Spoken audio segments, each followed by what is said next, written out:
What is going on, guys? Bel Air here. It's Sunday, and what a Sunday it was. We wrapped up EWC today, and a pretty surprising victor in BDS.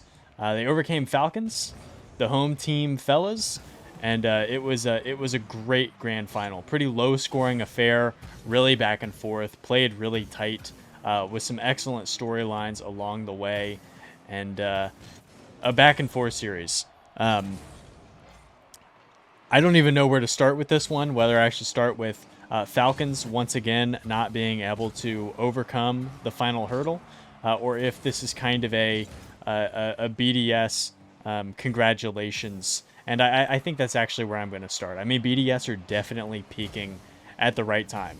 They won the last two online qualifiers in the European region, and then they come out and win the EWC ahead of the World Championship here. So BDS really finding their form and their stride exactly when you would want them to. And it's not just the results. I think it's kind of the team cohesion finding itself as well.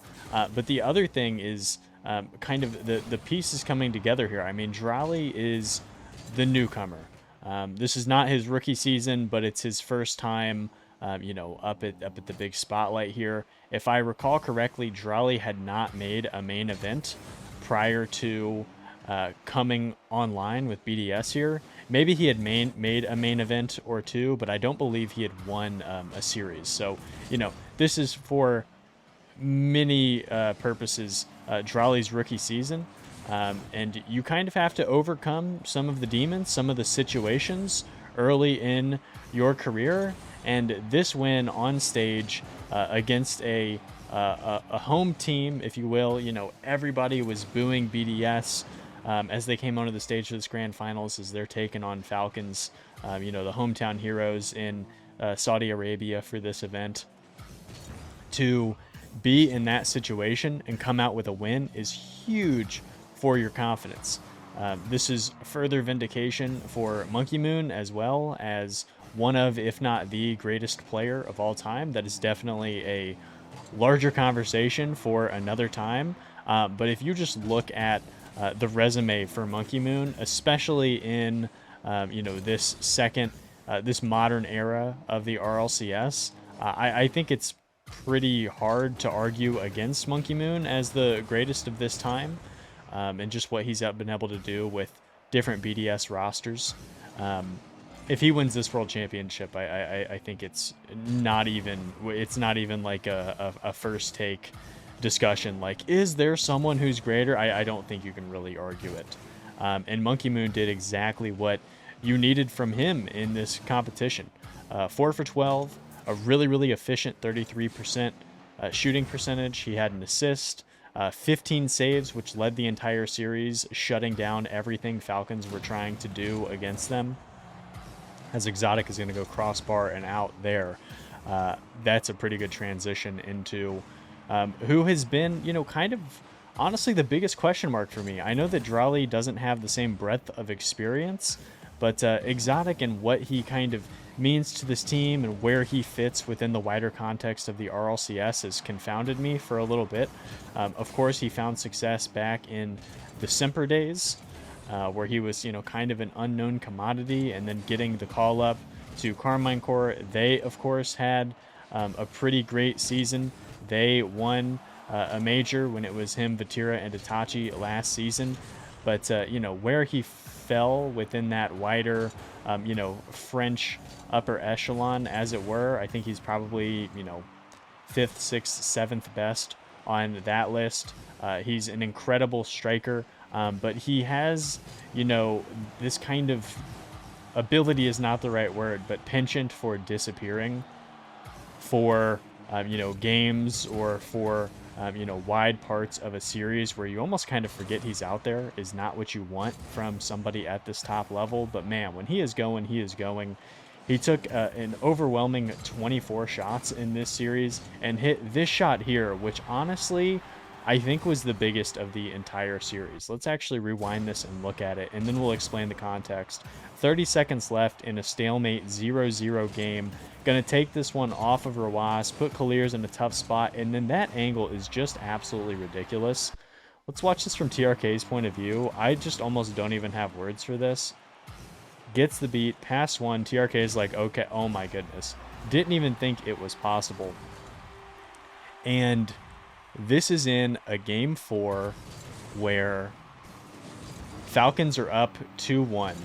And if you go down 3-1 against the home crowd with Drali struggling, I just don't think that this series is very redeemable at this point. And ExoTiik hitting that in that moment is exactly why he is just one of the best. You know, he can have series where he's off, but when he is on, the ability to clutch up and hit that, and ExoTiik, of course, is going to be our MVP here. Only one goal, but the most important goal of the entire series, in my perspective right there, is going to even things out. We're going to go ahead and hop over to Game 5 in a second, and we'll just talk a little bit more about the fallout of this series, what it means for both of these rosters, and even more. So we'll be back in just a flash. Game 5, Rawas point of view. Falcons once again just trip at the finish line. There's really no other way to slice it. Of course, we started out correctly in giving credit to BDS for their incredible performance. But, you know, this was Falcons' tournament to lose. They're the hometown favorites. They absolutely carved their way to the finals. They had the highest peak in this tournament and probably do in the world. And the distance between them and whomever second place is pretty wide.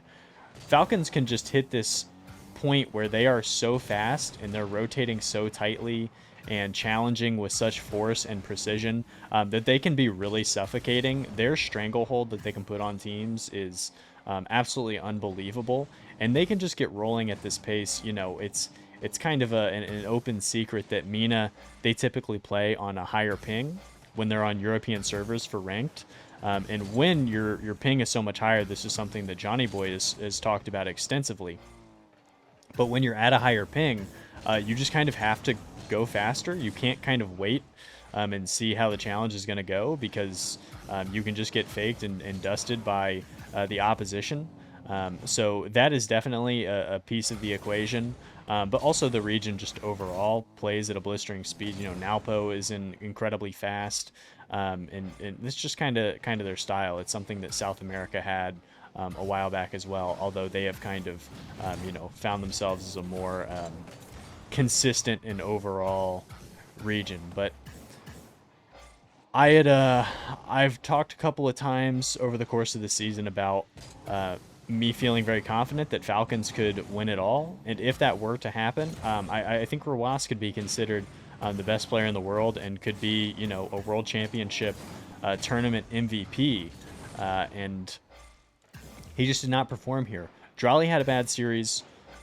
This is you know, his first time making it to a grand finals here, but Rawas kind of has less excuses, as he's going to turn the ball over, put his twin in a rough spot, and then what a heads-up play by Drali and ExoTiik here to capitalize.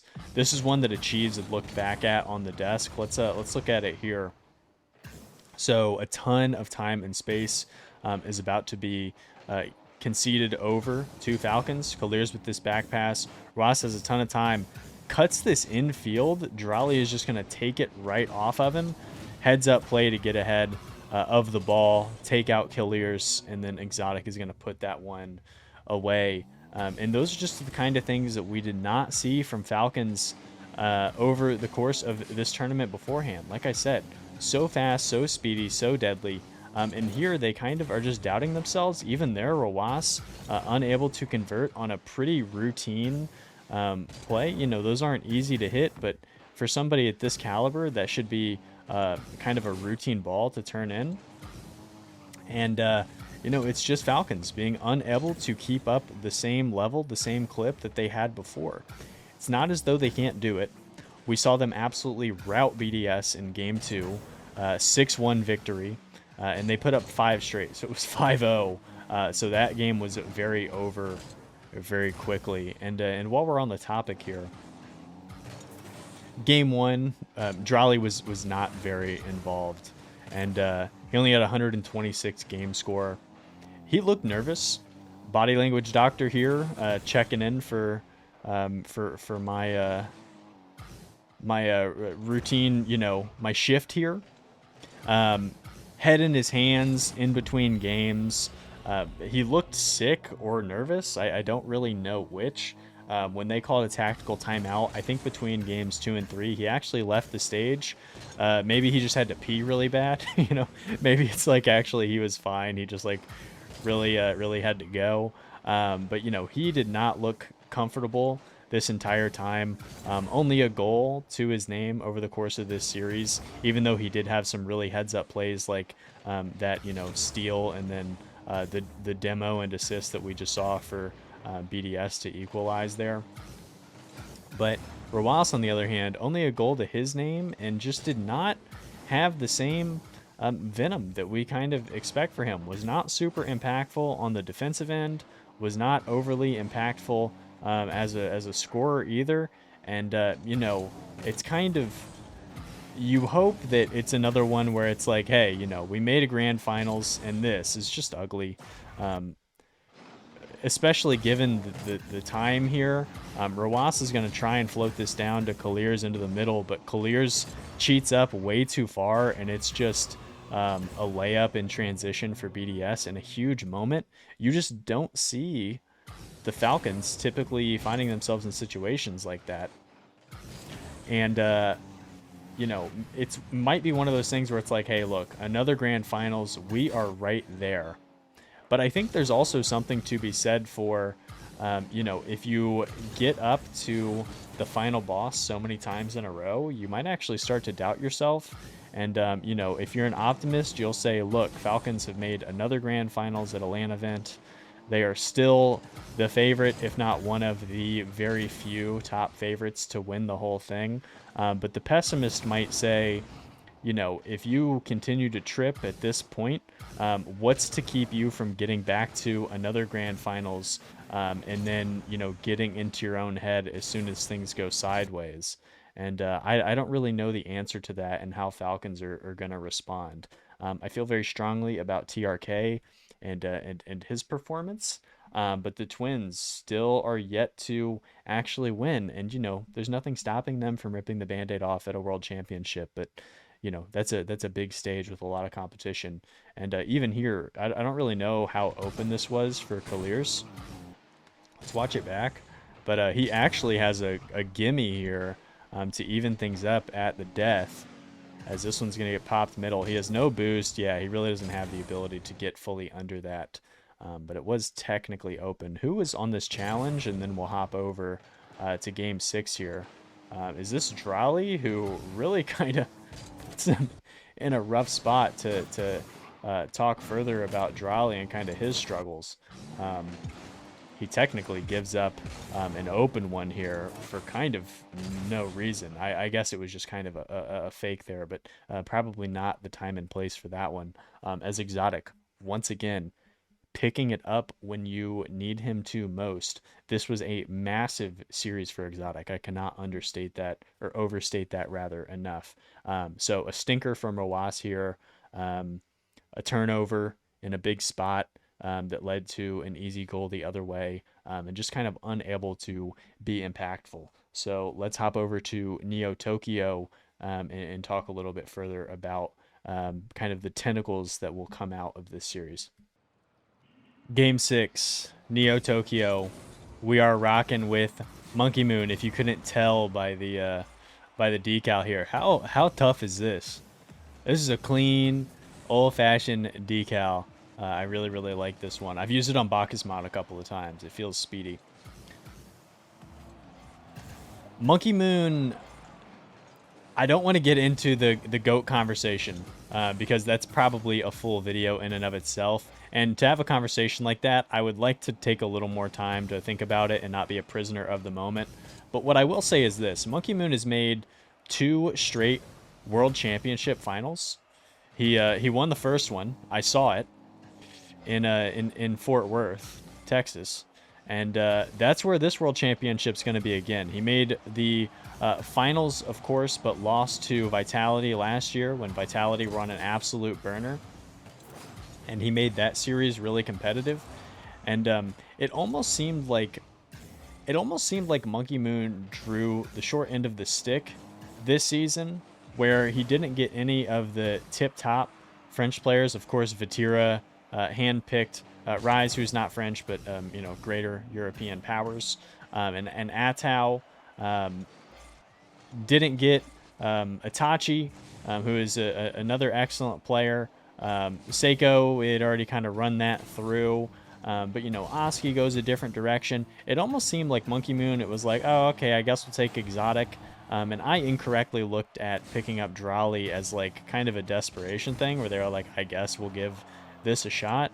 But again, he has found a way to win for so long. I'm pretty sure he's the winningest player of all time as far as, like, prize pools go. It helps that prize pools started to go up as Monkey Moon was coming onto the scene. But I digress. When you need him the most, in a grand finals, in a heated, environment, hitting shots like this, just perfect placement is exactly what you need from the best player in the world. Those are winning plays. And to kind of go back to the Drali part of this, for them to win with Drali really not looking well, I think is a huge boost for this team as we go towards the World Championship.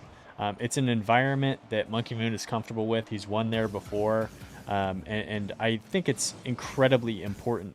Just the confidence boost that's going to give not only this team to show that they can win on a land stage.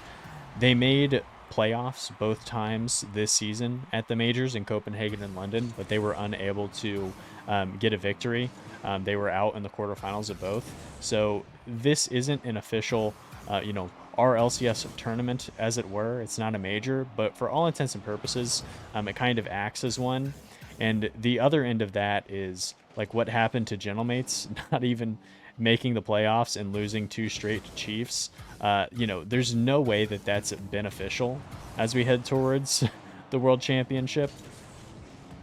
I think a big part of this, as we kind of, continue to harp on the importance of belief, we of course talked about that in the Chiefs video yesterday, just how much, they are clearly not at the same talent level or experience level as Gentlemates Alpine. But in order to beat them twice, you have to kind of have this belief that you can do it. And I think a lot of that can stem from coaching. And for Falcons to once again not get over the hump, I don't really know anything about Dahum. But, if they get to a similar situation again, this roster is about as good as you can get as far as talent from the MENA region. I think that is an obvious place for them to look to make an adjustment. And then on the other side for BDS, Cassio is a player that I always loved and appreciated and respected his game. Not the flashiest in the world, but just, somebody who is a plus on both ends of the pitch, and especially when you get into LAN environments. Just the passion that he brought and the ability to communicate with his teammates always seemed to be really impactful. And that kind of connects him back to even the ExoTiik days. They were playing together as pieces of Semper Esports in the exact same tournament that Monkey Moon won the whole thing. So, 6 degrees of separation. This BDS team is poised to win this whole thing. The thing to be afraid of for them is the fact that the offense can sometimes disappear. And Falcons are typically a pretty steadying force on the offensive end. Throughout this tournament, they weren't held scoreless in a single game. Until the grand finals, that is. BDS did it to them twice. They held them to 0 goals in 2 of the games that they played. And that's just unbelievable that didn't happen a single other time. 7 seconds left here. Monkey Moon's going to pop this one out. We are even. And this is about as tense as it gets. This is golden goal. If this is not scored here, what an absolute just meet him at the point of attack here. Monkey Moon misses the boost, does not care, gets out here and stiffs both of the twins to send us to overtime. If BDS score here, they walk away victorious, 200 grand richer. And let's see if Falcons can kind of steal up here and win this thing. Monkey Moon up quick. Oh my gosh, what a beautiful shot. Look at this read. So much confidence. Pops up funky. The pre-jump. And still the placement. Look at this placement. This is unbelievable. In the biggest moment, on the biggest stage, against the biggest competition, Monkey Moon cranks this one top left to put that one away. Let's see this from a Wasp point of view. Just unbelievable. I mean, there's no way that you think that that is going to go in. And there it is. Monkey Moon is going to close us out here. Both goals from your captain on the biggest stage. ExoTiik continues to lead the charge here. When ExoTiik pops like this, it's just this team can really come together. They didn't even need Drolly for this win as far as stats go. 2 assists for ExoTiik, 3 saves on 4 shots. ExoTiik, again, an unbelievable 24 shots throughout the course of this. And as we wrap things up, I do want to give TRK credit. 6 shots. Where is he in my notes? Yeah, excuse me. 6 goals, no assists, unfortunately. 11 demos for TRK. I think I'm going to do a video before we get to the World Championship about the players I would be happiest for if they won the whole thing. And TRK is going to be very, very high on my list.